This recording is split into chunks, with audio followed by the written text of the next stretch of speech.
नमस्कार दोस्तों, मेरा नाम आशीष है। आज से हम शुरू करेंगे आधुनिक भारत के इतिहास यानी कि मॉडर्न हिस्ट्री। मॉडर्न हिस्ट्री से संबंधित डेली आपको 20 क्वेश्चन का वीडियो अपलोड किया जाएगा जो प्रीवियस ईयर एग्जामिनेशन में पूछा गया है। ये सारे क्वेश्चंस एग्ज़ाम की दृष्टि से बहुत इंपॉर्टेंट होंगे। इससे पहले हमने पार्ट 10 तक यानी कि पार्ट 10 तक इंडियन पॉलिटी एंड कॉन्स्टिट्यूशन का वीडियो बनाया है, जिसका लिंक आपको डिस्क्रिप्शन में मिल जाएगा। आप वहां से वीडियो को देख सकते हैं। इससे पहले आपको बता दें, यदि आप चैनल पर नए हैं तो चैनल को सब्सक्राइब कर लीजिए। बगल में बेल आइकन बनी होगी और बेल आइकन को दबा दीजिए ताकि आपको नए वीडियो को नोटिफिकेशन सबसे पहले प्राप्त हो और वीडियो सबसे पहले आप देख सकें। चलिए हम आज का पहला प्रश्न देखेंगे, बहुत ज़्यादा आपका टाइम नहीं लेंगे। तो पहला प्रश्न है हमारा, किन यूरोपियों ने भारत में प्रथमतः सामुद्रिक व्यापारिक केंद्र स्थापित किए हैं? यहाँ के आपका ऑप्शन है अंग्रेज, फ्रांसीसी, पुर्तगाली, डच। यहाँ पर आपका सी ऑप्शन हो जाएगा पुर्तगालियों ने। ठीक है, पुर्तगालियों ने भारत में प्रथमतः सामुद्रिक व्यापारिक केंद्र स्थापित किए। देखिए, यूरोपीय शक्तियों में सर्वप्रथम कौन आया था? वो पुर्तगाली व्यापारी भारत में आए थे। तो इस वजह से पुर्तगाली व्यापारियों ने भारत में सामुद्रिक व्यापारिक केंद्र स्थापित किए। भारत में प्रथम पुर्तगाली वायसराय फ्रांसिस्को डी अल्मेडा, ठीक है, फ्रांसिस्को डी अल्मेडा 1509 में, कब? 1509 में दीव पर अधिकार कर लिया। तो दीव पर अधिकार के साथ ही पुर्तगाली हिंद महासागर में सबसे अधिक शक्तिशाली हो गए। पुर्तगालियों ने हिंद महासागर से होने वाले व्यापार का पर एकाधिपत्य स्थापित कर लिया और यहाँ से गुजरने वाले अन्य जहाज़ों से कर की वसूली की। तो इसलिए हमारा सी ऑप्शन बिल्कुल सही हो जाएगा, पुर्तगाली। ठीक है, अगला देखिए, दूसरा क्वेश्चन है, बंगाल की निम्नलिखित फैक्ट्रियों में से एक जो पुर्तगालियों द्वारा स्थापित की गई वह थी? बांदेल, चिंसुरा, हुगली, श्रीरामपुर। यहाँ पर भी आपका सी ऑप्शन से हो जाएगा हुगली। ठीक है, 1534 ईस्वी में, कब? 1534 ईस्वी में पुर्तगालियों ने बंगाल के शासक गियासुद्दीन महमूद शाह से सतगांव और चटगांव में अपनी फैक्ट्रियां स्थापित करने की अनुमति प्राप्त कर ली थी। कब? 1534 ईस्वी में। उस समय बंगाल का शासक कौन था? गियासुद्दीन महमूद शाह था। वहां से पुर्तगालियों ने उस शासक से सतगांव और चटगांव में अपनी फैक्ट्री स्थापित करने की अनुमति ले ली। इसके बाद संपूर्ण बंगाल में, ठीक है, पूरे बंगाल में अनेक पुर्तगाली बस्तियों की स्थापना की गई, जिसमें चटगांव, जिसे पुर्तगाली महान बंदरगाह के रूप में अभिहित करते थे, उनके द्वारा प्रयुक्त किया जाता रहा। किंतु 16वीं सदी में, ठीक है, 16वीं सदी में सतगांव का पतन हो गया और उसका स्थान हुगली ने ले लिया। तो चिंसुरा में डचों ने गुस्त्राउस किले का निर्माण कराया था। श्रीरामपुर डेनिसों का प्रमुख केंद्र था। तो इसलिए हमारा यहाँ पर सी ऑप्शन से हो जाएगा हुगली। ठीक है, अगला देखिए क्वेश्चन है, भारत में पुर्तगाली शक्ति का वास्तविक संस्थापक कौन था? Vasco da Gama, Albuquerque, Francisco de Almeida, Thomas West. यहाँ पर बी ऑप्शन से हो जाएगा अल्बुकर्क। ठीक है, अल्बुकर्क को भारत में पुर्तगाली शक्ति का वास्तविक संस्थापक माना जाता है। तो इनका जो कार्यकाल था वो 15 से 9 ईस्वी से 1515 ईस्वी तक था। इसने भारत में एक प्रादेशिक शक्ति के रूप में पुर्तगाली राज्य की स्थापना की। कैसी? एक प्रादेशिक शक्ति के रूप में। ठीक है, तो फरवरी 1510 में, कब? फरवरी 1510 ईस्वी में बीजापुर के आदिल शाही सुल्तान से गोवा को जीत लिया, जो अल्बुकर्क की पहली महत्वपूर्ण उपलब्धि थी। गोवा की विजय ने दक्षिण पश्चिमी समुद्री तट पर पुर्तगाली नौसैनिक प्रभुत्व पर मुहर लगा दी। इसके साथ ही भारत में क्षेत्रीय पुर्तगाली राज की स्थापना हो गई। अल्बुकर्क ने भारत में पुर्तगालियों की संख्या को वृद्धि करने एवं उनकी अस्थायी बस्तियों को बसाने के उद्देश्य से पुर्तगालियों को भारतीय महिलाओं के साथ विवाह करने के लिए प्रोत्साहित किया। तो यहाँ पर आपका बी ऑप्शन से हो जाएगा अल्बुकर्क, ध्यान रखिएगा। ठीक है, अगला देखिए, निम्नलिखित ब्रिटिश कंपनियों में से किसे भारत में व्यापार करने का पहला अधिकार पत्र प्राप्त हुआ था? यहाँ पे आपका ऑप्शन है Levant company, East India company, the English company trading to East Indies या ओस्टेंड कंपनी। तो यहाँ पर ए ऑप्शन से हो जाएगा लीवेंट कंपनी। ध्यान रखिएगा, ईस्ट इंडिया कंपनी पर कंफ्यूजन मत होइएगा, लीवेंट कंपनी। ठीक है, लीवेंट कंपनी ने 1593 में, कब? 1593 में स्थल मार्ग से भारत में व्यापार करने का अधिकार पत्र प्राप्त हुआ था। ठीक है, कब? 1593 ईस्वी में। किस कंपनी को? लीवेंट कंपनी को। तो 31 दिसंबर 1600 ईस्वी को, ठीक है, 31 दिसंबर 1600 ईस्वी को महारानी एलिजाबेथ प्रथम ने the governor and company of the merchant of London trading in to the East Indies, यानी कि इस कंपनी को, ठीक है, के साथ व्यापार करने का पहला अधिकार पत्र प्रदान किया था। तो 1702 ईस्वी में न्यू कंपनी के साथ मिलकर एक नए नाम United company of merchant of England trading to the East Indies 1709 के रूप में अपने व्यापार को बढ़ाया, जो सामान्यतः ईस्ट इंडिया कंपनी के नाम से प्रसिद्ध हुई। तो यहाँ ध्यान रखिएगा, अगर पहला अधिकार पत्र अगर आया है तो वहाँ पर लीवेंट कंपनी नाम दिया गया है, तो आप बिना सोचे समझे लीवेंट कंपनी ही लगाइएगा, इसलिए यहाँ पर लीवेंट कंपनी ही ऑप्शन सही होगा। अगला देखिए, पांचवा है, लंदन में ईस्ट इंडिया कंपनी के गठन के समय भारत का निम्नलिखित में से कौन बादशाह था या राजा था? तो ये आपके ऑप्शन है अकबर है, जहांगीर, शाहजहां, औरंगजेब। यहाँ पर ए ऑप्शन सही हो जाएगा, अकबर। ठीक है, तो लंदन में ईस्ट इंडिया कंपनी के गठन के समय भारत में जो शासक था वो अकबर था। तो सितंबर 1599, कब? सितंबर 1599 में लंदन के कुछ व्यापारियों ने लॉर्ड मेयर की अध्यक्षता में, ध्यान रखिएगा किसकी अध्यक्षता में? लॉर्ड मेयर की अध्यक्षता में एक सभा का आयोजन किया था। कहाँ पे? लंदन में किया था। ठीक है, लंदन में किया था। इसमें पूर्वी द्वीप समूह के साथ व्यापार करने की योजनाएं तैयार की गई। तो इन व्यापारियों ने पूर्व के देशों के साथ व्यापार करने के आशय से 1599 में एक कंपनी का गठन किया, जिसका नाम governor and company of merchants of London trading in to the East Indies रखा गया। इस दौरान भारत का जो बादशाह था वो अकबर था, तो इसलिए हमारा ए ऑप्शन से हो जाएगा अकबर। क्यों? क्योंकि अकबर का कार्यकाल 1556 से 1605 ईस्वी था।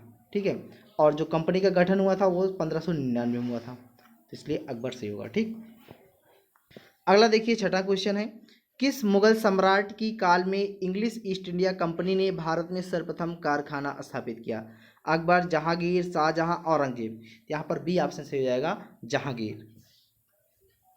जहांगीर के समय में ईस्ट इंडिया कंपनी ने भारत में सर्वप्रथम कारखाना खोला। तो जहांगीर के शासनकाल में ईस्ट इंडिया कंपनी ने सर्वप्रथम 1611 ईस्वी में, कब? 1611 ईस्वी में कहाँ पर? मसूलीपट्टनम या फिर मछलीपट्टनम, मसूलीपट्टनम या मछलीपट्टनम में एक अस्थाई, कैसा? अस्थाई कारखाना स्थापित किया। लेकिन 1613 ईस्वी में, कब? 1613 ईस्वी में, 1613 ईस्वी में सूरत में स्थापित कारखाना अंग्रेजों का प्रथम अस्थाई कारखाना था। जो 1613 में सूरत में हुआ था वो कैसा कारखाना था? वो अस्थाई था। ठीक है, जो मसूलीपट्टनम या मछलीपट्टनम में स्थापित किया गया था वो 1611 में, वो अस्थाई था। तो यह अंतर यही है। तो उस समय भारत का सम्राट जहांगीर था, इसलिए हमारा बी ऑप्शन से हो जाएगा जहांगीर। अगला क्वेश्चन देखिए, सातवां है, ईस्ट इंडिया कंपनी के किस अंग्रेज गवर्नर को औरंगजेब द्वारा भारत से निष्कासित किया गया? तो आपके ऑप्शन है Aungier, sir John Child, sir John Gayer, sir Nicholas बेड। तो यहाँ पर आपके ऑप्शन बी से हो जाएंगे sir John Child. Sir John Child को औरंगजेब ने भारत से निकाल दिया था। तो बम्बई के अंग्रेज गवर्नर ये कौन था? ये बम्बई का एक अंग्रेज गवर्नर था। तो इसको 1688 में, कब? 1688 ईस्वी में बम्बई और पश्चिमी समुद्र तट के मुगल बंदरगाहों का घेरा डाला। ठीक है, तो जो 1888 ईस्वी में इसने कहाँ पर? बम्बई और पश्चिमी समुद्र के तट पर जो मुगल बंदरगाह था उसको घेर लिया और मक्का जाने वाले हज यात्रियों को बंदी बनाने का प्रयास कर दिया। सर जॉन चाइल्ड ने मक्का जाने वाले जो भी यात्री थे वो उनको क्या करने लगा? उनको पकड़कर बंदी बनाने लगा। तो जिसके बाद औरंगजेब ने भारत से निष्कासित करने का आदेश दे दिया। जब भाई हज यात्रियों को पकड़ने लगा, बंदी बनाने लगा, तो उस समय औरंगजेब ही उस समय राजा था। तो उसने क्या किया? उसने कहा कि ऐसा है कि आप भारत से निकल जाओ। तो मुगल शासक औरंगजेब के सामने उसे विवश होना पड़ा और उसने फिर माफ़ी भी मांगी। ठीक है, तो यहाँ पर हमारा बी ऑप्शन से हो जाएगा सर जॉन चाइल्ड। अगला देखिए, आठवां है, सूची 1 को सूची 2 के साथ सम्मिलित कीजिए और सूचियों के नीचे दिए गए कोड का प्रयोग से सही उत्तर चुनना है। सूची 1 है, सूची 2 है। सूची 1 में देखिए लिखा है प्रथम कर्नाटक युद्ध, तृतीय कर्नाटक युद्ध, द्वितीय कर्नाटक युद्ध, प्रथम मैसूर युद्ध। और आपकी सूची 2 में लिखा गया है पेरिस की संधि से अंत, ब्रिटिश की हार और निर्णायक युद्ध, एक्सला चैपल की संधि से अंत। फिर आपके कोड भी दिए गए हैं 1-3-4, 2-4-1-3, 4-1-3-2, फिर 3-1-4। तो आपको बता दें जो प्रथम कर्नाटक युद्ध है तो प्रथम कर्नाटक की जो समाप्ति हुई थी वो एक्सला चैपल संधि की एक्सला चैपल की संधि से अंत हुई थी। ठीक है, तो यहाँ पर अगर ए का देखा जाए तो ए का 4 हो जाएगा। ठीक, प्रथम कर्नाटक युद्ध एक्सला चैपल की संधि से अंत हुआ था। तृतीय कर्नाटक युद्ध है, तृतीय कर्नाटक युद्ध में पेरिस की संधि से अंत हुआ था, तो इसलिए हमारा एक ऑप्शन यानी कि बी का 1 हो जाएगा। और द्वितीय कर्नाटक युद्ध जो हुआ था वो आपका 3 का 3 ही, मतलब द्वितीय कर्नाटक युद्ध अनिर्णायक युद्ध हुआ था, तो इसलिए हमारा 3 ये हो जाएगा। और प्रथम जो मैसूर युद्ध था वो आपके पास जो भी बचा है ऑप्शन 2 है, तो 4-1-3-2 हो जाएगा, यानी कि ब्रिटिश की हार हुआ था। तो हमारा ऑप्शन जो भी होगा वो हम देख लेते हैं, 4-1-3-2। तो 4-1-3-2 कौन सा है, यहाँ पर सी ऑप्शन सही हो जाएगा, 4-1-3-2। ठीक है, इसलिए हमारा सी ऑप्शन सही है।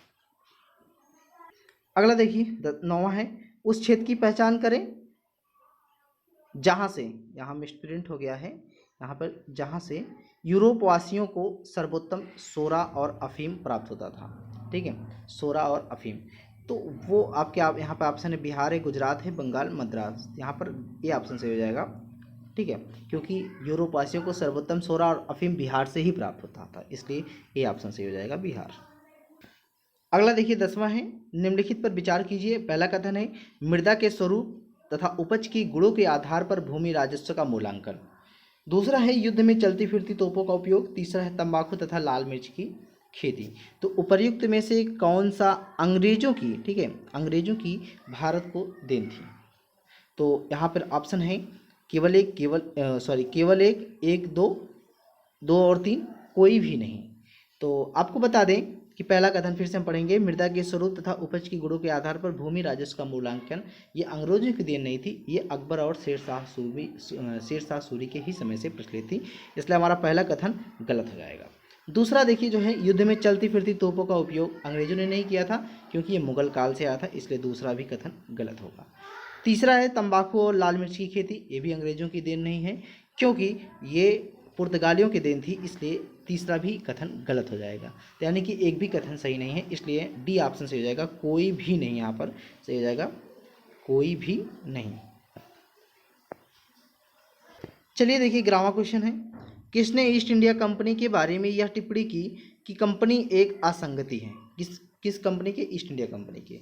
परंतु यह व्यवस्था का भाग है जहाँ सब कुछ ही असंगत है।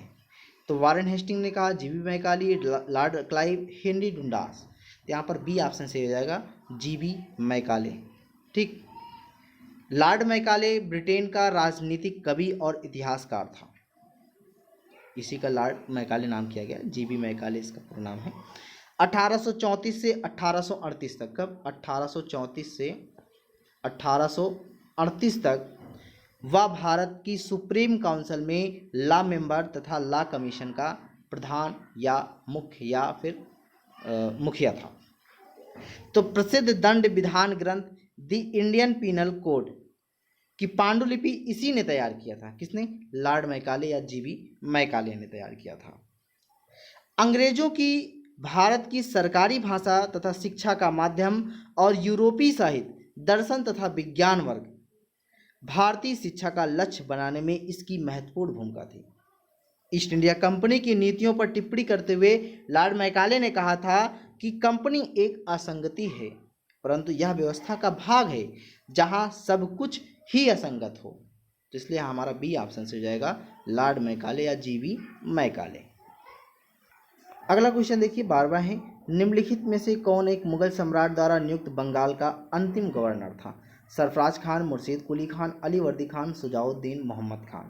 तो यहाँ पर बी ऑप्शन सही हो जाएगा, मुर्शीद कुली खान। ठीक है, देखो मुगल सम्राट फर्रुखसियार द्वारा 1717 ईस्वी में, कब?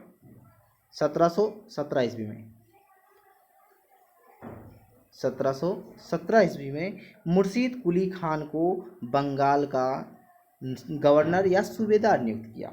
मुर्शीद कुली खान की मृत्यु के बाद उसका दामाद सुजाउद्दीन बंगाल का सूबेदार बना, जिसे तत्कालीन मुगल सम्राट मोहम्मद शाह रंगीला द्वारा मान्यता प्रदान की गई थी। अंततः मुगल सम्राट द्वारा स्वतंत्र रूप से बंगाल का अंतिम गवर्नर मुर्शीद कुली खान था, तो इसलिए हमारा बी ऑप्शन से हो जाएगा, मुर्शीद कुली खान।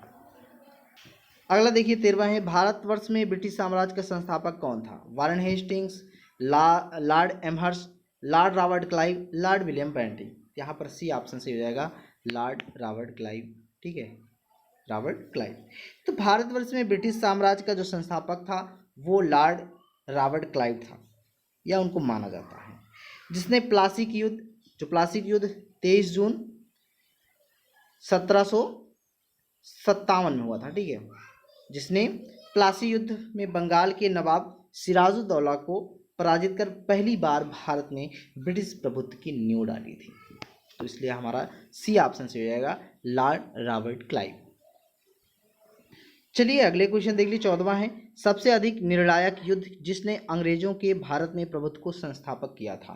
तो इसमें आपके ऑप्शन है बक्सर का युद्ध, प्लासी का युद्ध, वांडीवास का युद्ध, पानीपत का तीसरा युद्ध। तो आपको बता दें इसमें आपका ए ऑप्शन से हो जाएगा बक्सर का युद्ध। देखिए बक्सर का युद्ध जो हुआ था वो 22 अक्टूबर 1764 को हुआ था। कब हुआ था?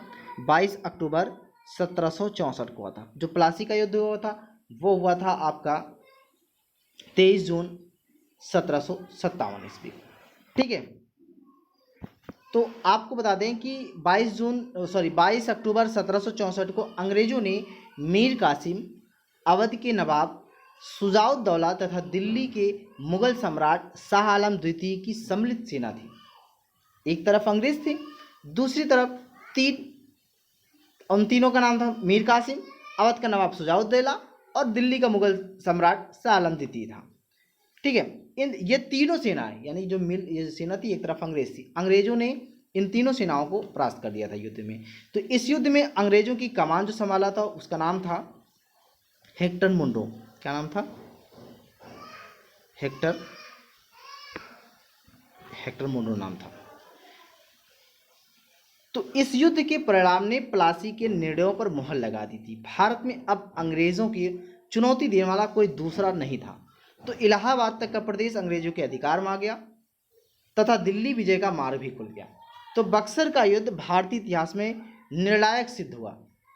पीई रॉबर्ट्स ने बक्सर के युद्ध के बारे में कहा कि प्लासी की अपेक्षा बक्सर को भारत में अंग्रेजी प्रभुता की जन्मभूमि मानना कहीं अधिक उपयुक्त है। यदि बक्सर के युद्ध के परिणाम को अगर देखा जाए तो कहा जा सकता है कि जहां प्लासी की विजय अंग्रेजों की कूटनीति का परिणाम था, वहीं बक्सर की विजय को इतिहासकारों ने पूर्णतः सैनिक विजय बताया है।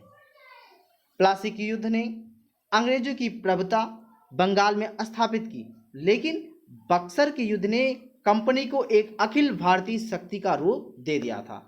तो इसलिए यहां पर ए ऑप्शन सही हो रहा है, बक्सर का युद्ध। चलिए अगला देखिए, 15वां है, निम्नलिखित में से किस एक शासक ने ईस्ट इंडिया कंपनी को दीवानी प्रदान की थी? वह था फर्रुखसियार, शाह आलम प्रथम, शाह आलम द्वितीय, शुजाउद्दौला। तो यहाँ पर आपका ऑप्शन सी सही हो जाएगा, शाह आलम द्वितीय, ठीक है, शाह आलम द्वितीय। देखो इलाहाबाद की दूसरी संधि हुई थी अगस्त 1765 में। तो उस समय शाह आलम को अंग्रेजी संरक्षण में ले लिया गया था तथा उसे इलाहाबाद में रखा गया था।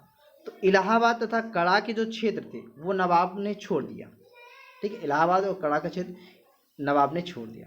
तो शाह आलम को मिल गया, ठीक। तो 12 अगस्त 1765 को अपने फरमान द्वारा मुगल बादशाह शाह आलम द्वितीय ने कंपनी को बंगाल, बिहार और उड़ीसा की दीवानी अस्थायी रूप से दे दी, जिसके बदले कंपनी द्वारा सम्राट को 26 लाख रुपए दिया जाना था। वो तीन क्या कहते हैं, बंगाल भी दे दिया था, बिहार भी दे दिया था, उड़ीसा की दीवानी दे दिया था। कौन दिया था? शाह आलम द्वितीय ने। किसे दे दिया था?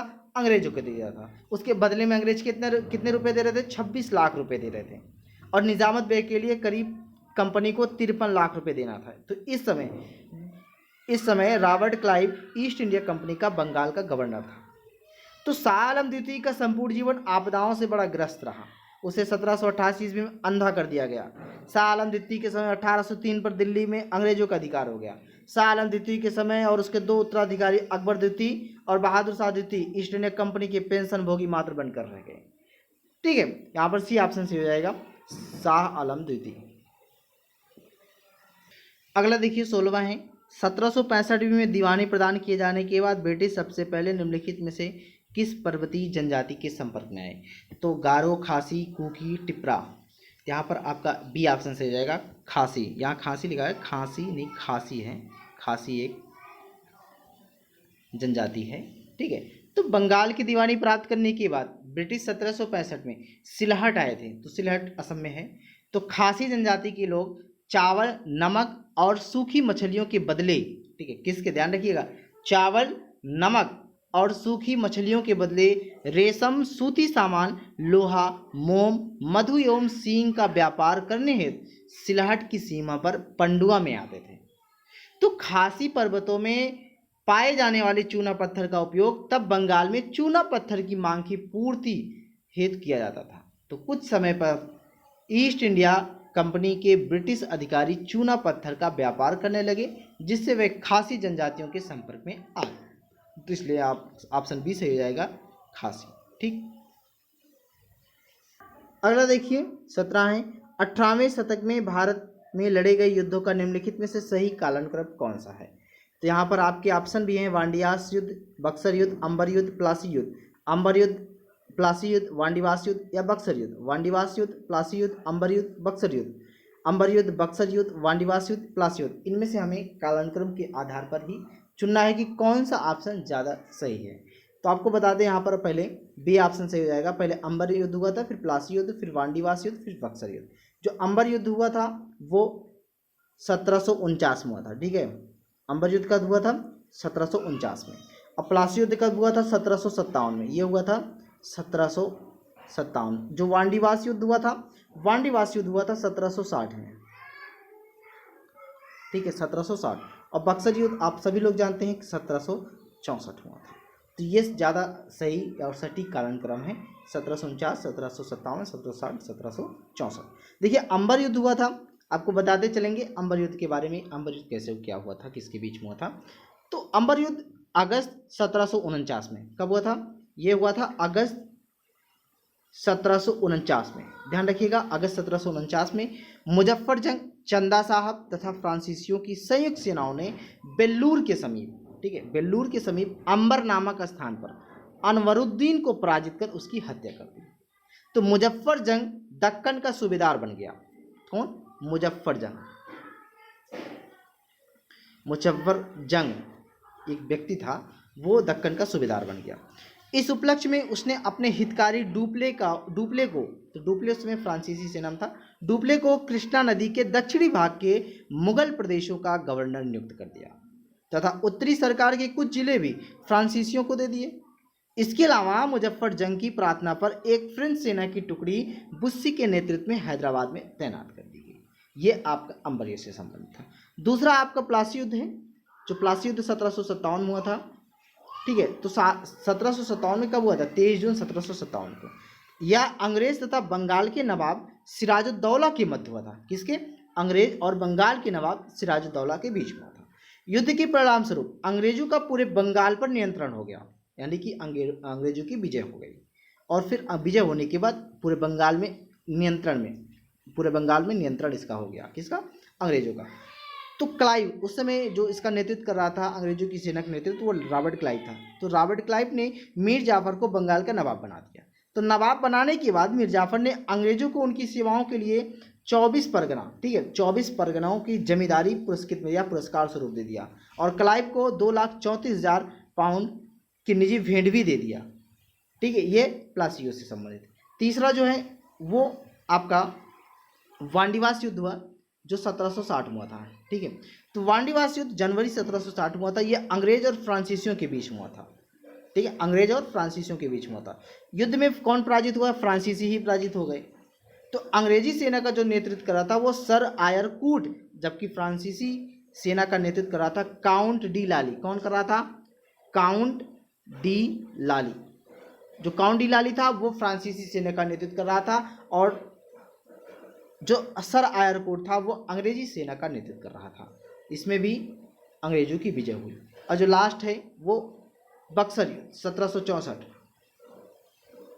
देखिए ये अक्टूबर 1764 में हुआ था। इसमें 3 सेनाएं एक तरफ थी और अंग्रेज दूसरा तरफ था। ये तीनों सेनाएं कौन कौन थी, मीर कासिम की सेनाएं, अवध के नवाब शुजाउद्दौला और मुगल सम्राट शाह आलम द्वितीय था, ठीक है। इन तीनों की एक सेना एक साथ में थी। और उधर अंग्रेज था, अंग्रेज का जो नेतृत्व कर रहा था वो हेक्टर मुनरो कर रहा था।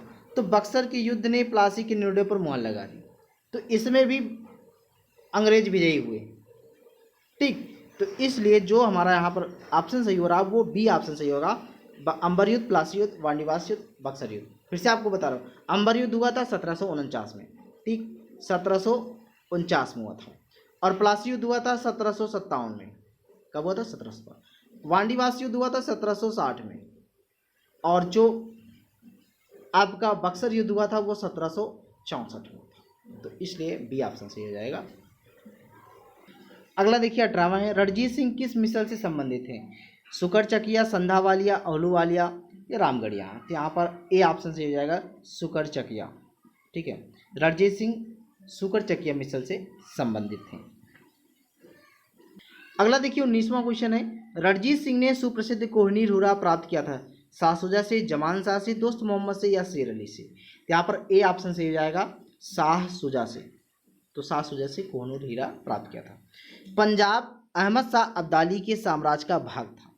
जो पंजाब अहमद शाह अब्दाली के साम्राज्य का भाग था, लेकिन 1773 में, कब? 1773 में उनकी मृत्यु के बाद मुल्तान, कश्मीर आदि कुछ छोटे छोटे भागों को छोड़कर शेष पर सिख मसलों का अधिकार हो गया। कब? 1773 के बाद। उधर अफगानों के आंतरिक झगड़ों के कारण रणजीत सिंह को अपनी स्थिति दृढ़ करने का अवसर मिल गया 1800 में। कब? 1800 में। सन 1800 में अहमद शाह अब्दाली का पौध शाह शुजा काबुल की गद्दी पर बैठा, परंतु उसके भाई शाह मसूद ने शक्तिशाली बरकजई सरदारों फतेह खां और दोस्त मोहम्मद की सहायता से उसे 1809 में विस्थापित कर दिया तथा स्वयं कश्मीर और पेशावर पर अधिकार कर लिया। इसी अवसर पर शाह शुजा ने काबुल का राज्य प्राप्त करने के लिए रणजीत सिंह से सहायता मांगी और उन्हें कोहिनूर हीरा भेंट कर दिया। इसलिए ये ऑप्शन सही हो जाएगा, शाह शुजा। आज का लास्ट क्वेश्चन है 20वां है, निम्नलिखित पे, यहाँ से मिसप्रिंट हो गया, यहाँ निम्नलिखित होगा। ठीक है, निम्नलिखित में से किसने कहा था कि ईश्वर की इच्छा थी कि मैं सब धर्मों को एक निगाह से देखूं, इसलिए उसने दूसरी आंख की रोशनी ले ली। इसमें महाराजा रणजीत सिंह, महाराजा शेर सिंह, महाराजा दिलीप सिंह, उपर्युक्त में से कोई नहीं। यहाँ पर ए ऑप्शन सही हो जाएगा, महाराजा रणजीत सिंह। ठीक है, तो महाराजा रणजीत सिंह का जन्म 2 नवंबर 1780 को सुकरचकिया मिसल के मुखिया महासिंह के घर हुआ था। वह 12 वर्ष के ही थे कि उनके पिता का स्वर्गवास हो गया। तो 1792 से 1797 ईस्वी तक, ठीक है, एक प्रतिशासन परिषद, काउंसिल ऑफ रेजेंसी, जिसमें उनकी माता सास दीवान लखपत राय थी, ने शासन कार्य चलाया। 1797 ईस्वी में उन्होंने समस्त कार्यभार स्वयं संभाल लिया।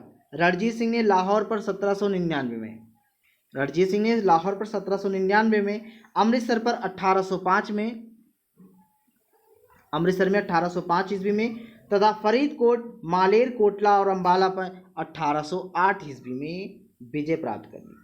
रणजीत सिंह एक योग्य शासक था। उन्होंने कहा था कि ईश्वर की इच्छा थी कि मैं सभी धर्मों को एक निगाह से देखूं, इसलिए उसने दूसरी आंख की रोशनी ले ली। दोस्तों, आज का वीडियो आपको कैसा लगा? अच्छा लगा तो वीडियो को लाइक कीजिएगा, दोस्तों के साथ शेयर कीजिए। इससे पहले आपको बता देते हैं कि मॉडर्न हिस्ट्री से संबंधित आपको वीडियो मिल जाएगा, जिसका प्लेलिस्ट में आपको पूरा वीडियो है, और वो मॉडर्न हिस्ट्री से संबंधित आप वहाँ से पूरा वीडियो देख सकते हैं। इस वीडियो का लिंक आपको डिस्क्रिप्शन में दिया गया है, आप वहाँ से देख सकते हैं। ठीक है, आप वहाँ से कोई दिक्कत होगी तो आप वहाँ से पूछ भी सकते हैं क्या प्रॉब्लम है, क्या प्रॉब्लम नहीं है। कल फिर मिलते हैं 20 क्वेश्चन के साथ मॉडर्न हिस्ट्री पे ही। तब तक के लिए नमस्कार दोस्तों।